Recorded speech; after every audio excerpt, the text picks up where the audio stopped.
Hello, World Wide Web. I'm Shado, the internet personality with the best hair, and welcome back to... The Summer of Arnold Schwarzenegger!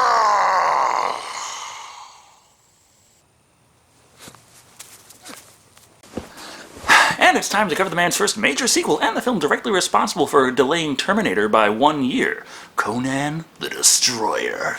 Released in 1984, Conan the Destroyer was a follow-up to the hit Conan the Barbarian. Having a sequel isn't strange, considering this was planned to be a long-running franchise from the get-go, but plans did change as the series stopped at movie 2, long before it was meant to, and while Swords and Sorcery were still hot at the box office. Why? Well, the time between movies, directors changed, and studio interference got cranked up to 11, so it was decided to ditch pretty much all of the intellectual subtext, tone down the violence drastically, and remove any and all bits of sex from it, despite the fact that this is a fucking Conan franchise we're talking about. The basic synopsis of Conan the Destroyer is your average fantasy adventure. Ancient magical artifact is needed for reasons. Please escort young princess along the most dangerous path we can find to get it for us. Upon her safe return, there may or may not be a plot twist or two. Evidently, the riddle of steel might be a little too hard for 12-year-olds to grasp, but don't worry, if they really like this movie, they can always go back and watch the original Conan with all the decapitations and titties they could ever want. So, let's take a look at Conan the Destroyer and see if it's still good if you take out everything that makes life worth living. After the same intro, which Mako sounds considerably less into this time around. Between the years when the oceans drank Atlantis and the rise of the sons of Arius. This was the age of high adventure. That out of the way, we see a group of men on horseback riding to their destination, that being an altar where Conan is praying, and joined by his fresh and new thief friend Malak, played by Tracy Walter. Where's Subotai? No idea, but that's hardly the worst thing right now. I think we made the merchant angry. Are you surprised? But we didn't steal everything he had. We didn't have time. It seems the new guy is our comic relief. At least, that's the intention. Also, all these guys who surrounded them suddenly pull out a bunch of clubs and nets and attack. Like it's gonna do much against a man who punches horses for fun and practicality. Going non-lethal on motherfucking Conan is about as strategic as trying to choke an alligator with your head.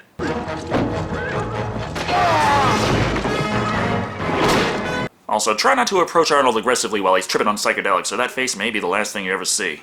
But it turns out that they don't want to hurt him at all! No. Queen Tarmis, played by Sarah Douglas, just wants to talk.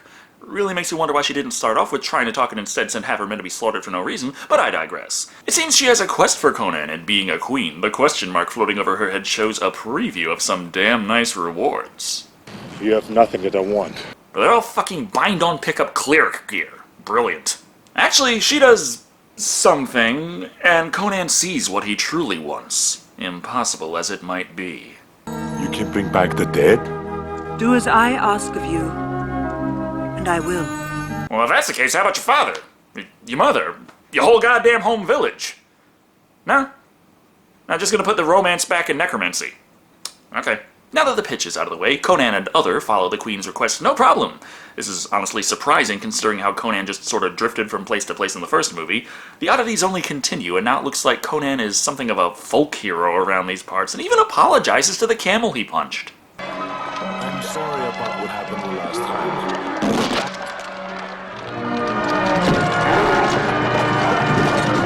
Well, they might have toned down the violence and removed all the fucking, but they kept the camel punching, which is very important in the Conan franchise. Otherwise, why did they include it in Age of Conan? Upon reaching the palace, they leave the so-called comic relief elsewhere, so we know this discussion the Queen is about to have with Conan is super serious. It is written in the scrolls of Skelos that a woman-child born with a certain mark must make a perilous journey. It is her destiny. That certain mark is a penis. You are that woman-child, Conan. As the Queen explains, they want to resurrect Dagoth, the god of dreams, and in order to do that, Conan needs to escort the Chosen One to get Dagoth's horn, which only she can touch without dying, and return it to the palace. We shall both have everything we want. Through magic. No, it's not the magic that's powered by fucking, don't worry. The scream was from the Chosen One herself, Princess Jenna, played by Olivia Diabo. Nothing important, though, just having another one of those foreshadowy nightmares. A little magic NyQuil will do the trick. Now it's time to go over her plans once more, this time with Bombata, played by Wilt Chamberlain. We don't need him, my queen. I don't need the captain of the guard to steal a key. That is a task for a thief. A thief who does his stealing by being really big and strong, so just don't give the job to Bombata here, who was also even bigger, and as we see in the movie, also ridiculously strong. After all, Bombada is the only one you can really trust here, so... come to think of it, this is really a terrible plan. What I do need you for is to see that this dear child is returned safely to the palace, both the treasure and her virginity intact. Speaking of bad plans, you are entrusting the virginity of the princess to Wilt fucking Chamberlain. I'm not sure that's an expletive. Fucking may in fact be his middle name. For she must be a virgin when she's returned to me, so she can be properly sacrificed. You can wait for Act 3 to roll around before you pull out the plot twists. It is not wise to have the King of Thieves near the treasure. So when the key is in my niece's hand, I want your sword in Conan's heart. Seriously, we're only 10 minutes into the movie. What are they trying to do? Say it early enough so by the time it does roll around, we've forgotten we're taken by surprise anyway? So the adventure begins, Conan having no idea that they intend to double-cross him, but we do. Doesn't mean that there aren't a few curveballs anyway, as Conan deviates from the path that the princess has laid out for him. There are rules to every game.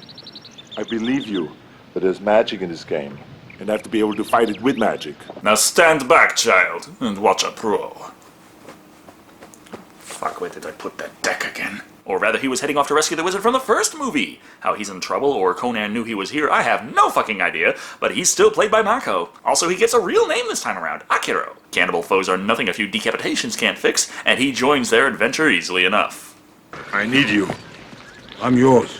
Now I just need that scene of them rolling around in a field of dandelions, hugging and laughing while happy together by the turtles plays in the background. I was for sure that was going to summon Creepy. The travels eventually take them through another small village where it seems they missed the party. Bandits attacked, but they were pretty weak, and level 1 peasants handily beat every last one of them to death. Spare this one, Zula, played by Grace Jones. No worries, she'll be dead soon enough. They tied her up and are working on killing her, but she keeps putting up a fight. Not to worry, Conan knows what to do.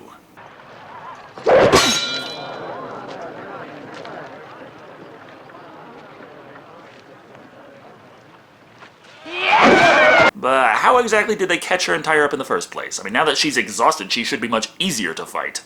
After showing off more ass than I've ever seen in a PG movie, Zula easily escapes the pesky villagers and rides off to freedom! Or a new job, as she is following Conan with intent to join his party. Wilt Chamberlain, for once in his life, has no interest in satisfying this woman's desires, but she verily insists. This requires intervention from Conan himself.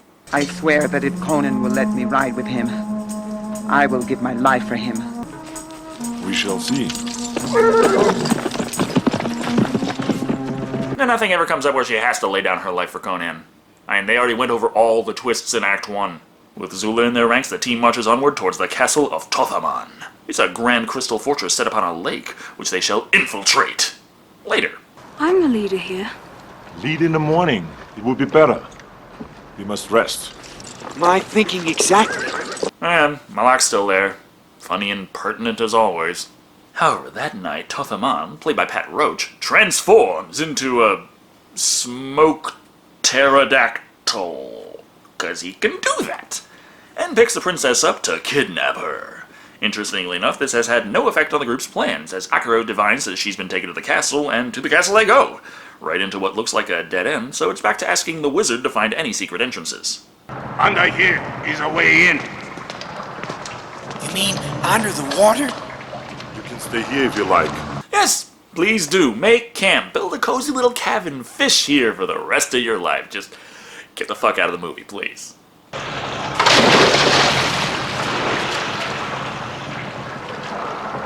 They need me. For what? What exactly have you done besides provide dry performances and sap the entertainment out of every scene you're in?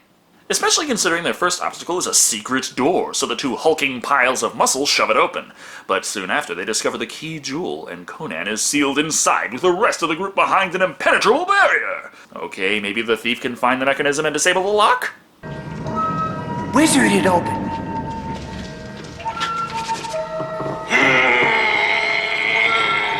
Or just remind us that he's fucking useless. I guess that works too.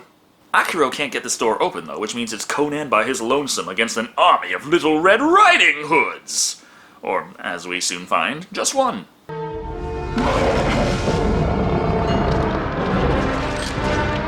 I gotta hand it to him. For a nightmarish monstrosity, he still manages to be a snazzy dresser. So the battle is on, and the beast tears into Conan, grabbing him and spinning him around for the internet to meme the fuck out of decades later. Thing is, the sword ain't doing shit against this sorcery.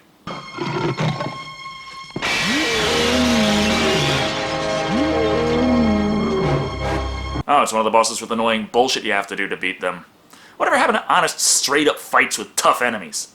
So for the most part, his fight doesn't involve fighting at all, just whacking a bunch of inanimate objects to kill the beast. Let's at least pretend there's a challenge involved here. There are only 2 left, wizard. And you're behind one of them. Which one? Doesn't matter. What's he gonna do if you smash the wrong one? Keep waiting behind the one he is behind until you kill him? Let's say Conan used this move to catch the wizard off guard and kill him because maybe he would turn to smoke and run away. I don't know. The point is the princess is safe. Not sure what purpose there was in kidnapping her. The plan goes on as intended with her getting the gem just the same.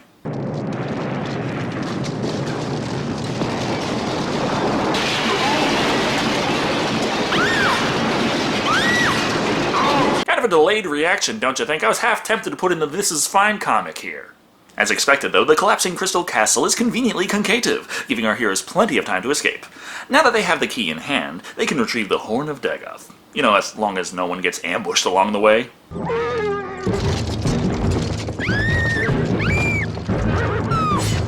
Damn it, every time you walk off and leave the princess in an isolated section of forest. Escort missions, am I right? But have no fear, Conan and friends are here. The friends being useful for about 1 minute, then forgotten entirely as Conan rushes forth to save the princess. Also, in case his particular foe looks strangely familiar despite his full helmet, that's because he's Sven Ole Thorsen, you know, Thogrim from Conan the Barbarian. Here he plays Togra, a totally different guy who similarly is fucking killed by Conan, shortly before Wilt Chamberlain runs in to attack Conan as well, and come up with a remarkably shitty excuse for this. Why? I thought you were going to hurt the girl. What with how you were keeping her safe and fighting off her attacker? That's exactly what a traitor would do if they intended to harm her at a later date. This is one of the Queen's guards. Why did they attack us? Not by her order. Now, sounds reasonable. No reason to question anything now. Seriously, they just let this slide and we go right to camp that night, where a useless thief here is trying to sneak some crotch grabbing out of Zula, which she rightly responds to by reminding him that death exists. You try to help somebody, and what do you get instead of thanks? Threats. What the hell was the direction in this movie? How many takes? What did Richard Fleischer go? No, again, but drier. In the meantime, Conan is getting fucking shit-faced when the princess tries to figure out how to get into his loincloth. However, he just talks at length about his true love, Valeria, and how she is a total badass. With that knowledge, Jenna asks Zula for some pointers on how to be a badass, but upon seeing this, Conan interrupts, saying if she's gonna learn to fight, it needs to be with a real weapon. Swing it over your head. Oh. I'll help you. Swing over your head. Okay, you were close, but now, again, a little more to the left. For some unknown reason, Wilt does not use this very easy opportunity to kill Conan in his drunken sleep, and the quest for the D can continue until the following day. Zula's advice is to just take the man you want and do with him what you will. This confuses the princess, who moves on to asking Malak just what it is that men and women do. He has to take his and grab her by the... Oh great, now that's gonna make up 30% of the comments. She doesn't quite understand his intentions, but it's irrelevant anyway. They reach the dungeon where the Horn of Dagoth is kept. It's a relatively straightforward adventure. The biggest obstacle they face is a big fucking door, but working together. Schwarzenegger and Chamberlain lift it up. Here, let me help. Sure, just lay down underneath that door and swear you can take the weight. Fucking do it. Conan does get him to do something useful, go on the other side and engage the lock. This is also something anyone could have done, making me still find my lock to be useless. However, this chamber has a great many uses. First of all, bearing the pedestal for the key gem to unlock the chamber where Dagoth's horn is held, and also the writings on the wall that mention that this god Dagoth, yeah, he's not a nice guy, and resurrecting him brings death, destruction, and the good old-fashioned end of the world. Stop her. Be silent. Don't interrupt me while I'm watching Armageddon. So they wait patiently while the flaming stone dragon head slowly opens, revealing the bejeweled horn of Dagoth, which the princess safely retrieves, while the wizard continues to beg Conan to listen about how the writing spoke of the end of the world, and if he's too nihilistic to give a shit about that, maybe care about the hot piece of acid he's been escorting this whole time. She is to be killed. Sacrificed. We shall see. Just what will Conan do? Will the princess be sacrificed? Will Bambata betray Conan? Will Malak ever be useful? Tune in next time, same barbaric channel. Which is right now as they quickly move to exit the tomb, only to find that it's been surrounded by the Queen's Guard. When confronted about Dagoth and resurrecting him meaning the death of everyone, they scoff and say, yeah, everyone but the dudes who resurrected him, so it's fine. Let's just get the princess back to the palace by force. Give us the girl or we'll take her. Enough talk. I'm still trying to figure out why this is necessary at all. They're both trying to get the princess to the same place to do the same shit. Wilt is here defending the princess against his own subordinates who are trying to do exactly what he's trying to do, and what Conan is trying to do right now. What the fuck is the point? And when they retreat back down to the tomb, Bambata is so devoted to this pretending to be on Conan's side, he straight up kills quite a few of the Queen's men. We know he's not on Conan's side, though, because along with the evil rant in the beginning of the movie, Wilt disengages the lock on the door, so Conan has to quickly roll through to keep from being trapped. Conveniently enough, there's an escape tunnel in the back of the dragon head.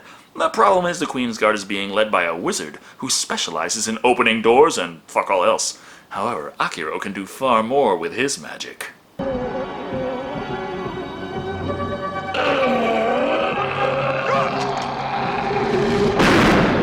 Make him actually feel the effects of putting dry ice in your mouth to make steam clouds. It's the worst brain freeze imaginable.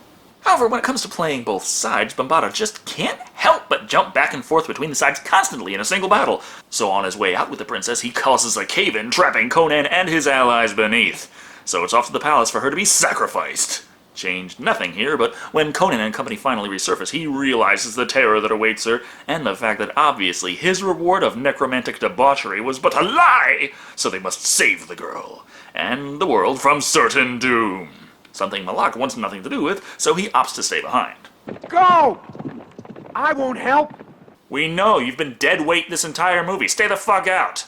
Hey, wait for me! God, you're like the one kid in school who doesn't do jack shit during the whole group exercise, but you're the first to take fucking credit for it, aren't you?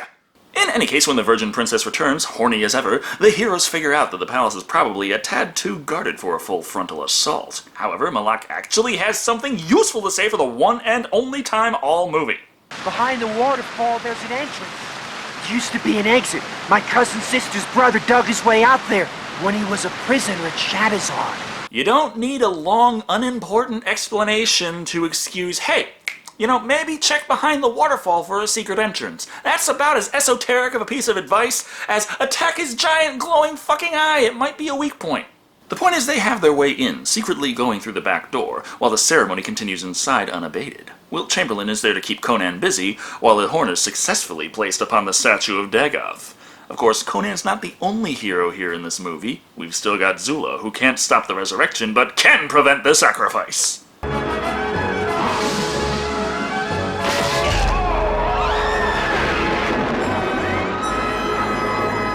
Mainly because I spend so long farting around with it. Okay, we've got to kill the sacrifice as soon as the statue starts showing life. But how about, as soon as the statue starts showing life, we just start getting ready for the sacrifice and do it slowly as possible. That way we give the heroes plenty of time to stop us. Fucking bad guys in the shitty planning, I swear. Even then, no one is prepared for what comes next. Bambata is fucking killed. Kinda wanted him to turn good and befriend Conan. Oh well, the queen tries to continue the sacrifice, but that runs into trouble when Dagoth turns out to be a giant fucking Lovecraftian monster who impales the bitch on the very horn she spent so long trying to get. Have no fear, Conan is here to look like the Diablo 2 barbarian as he wades into battle against the monstrous motherfucker who looks like he belongs on the set of a David Cronenberg's The Fly. Thing is, as much as Conan wails on him, it's like he's got unlimited hit points. It's then that this smarty pants wizard realizes something. His horn is his life! Tear out the horn! Another boss with a trick to beating it. God damn it, why am I only allowed to match wits against fucking Goombas? With this knowledge in hand, Conan grabs Dagoth by the pointy and rips the damn thing off his face, killing him! or taking him out of the human world. I'm not sure how it works with god monsters. Either way, happy ending! The adventure is complete. The party members calculate experience points, and Queen Jenna hands out quest rewards. I need a captain of the guards. I see no reason why a woman wouldn't do as well as a man. Sure, you prove yourself in battle all fucking movie, but who cares? Vagina! Doesn't it feel good to be appreciated for what you do? You. Me? Your persistence throughout this movie has more than earned you death by lumberjack. Oh, if only wood chippers were invented yet. I understand that every king or queen must have a fool. Do I qualify? Motherfucker, you're not qualified to be the guy working road repair holding the slow sign. Get the fuck out of my kingdom! One cannot rule without wisdom. Let me instruct you in the fine arts of Later. Oh, he gets his reward later. But she has that particular reward in mind for Conan. But this is not the kingdom he wants, so he turns his fuzzy butt cheeks to her and marches off towards more adventure and more epilogues about he's gonna have more adventures.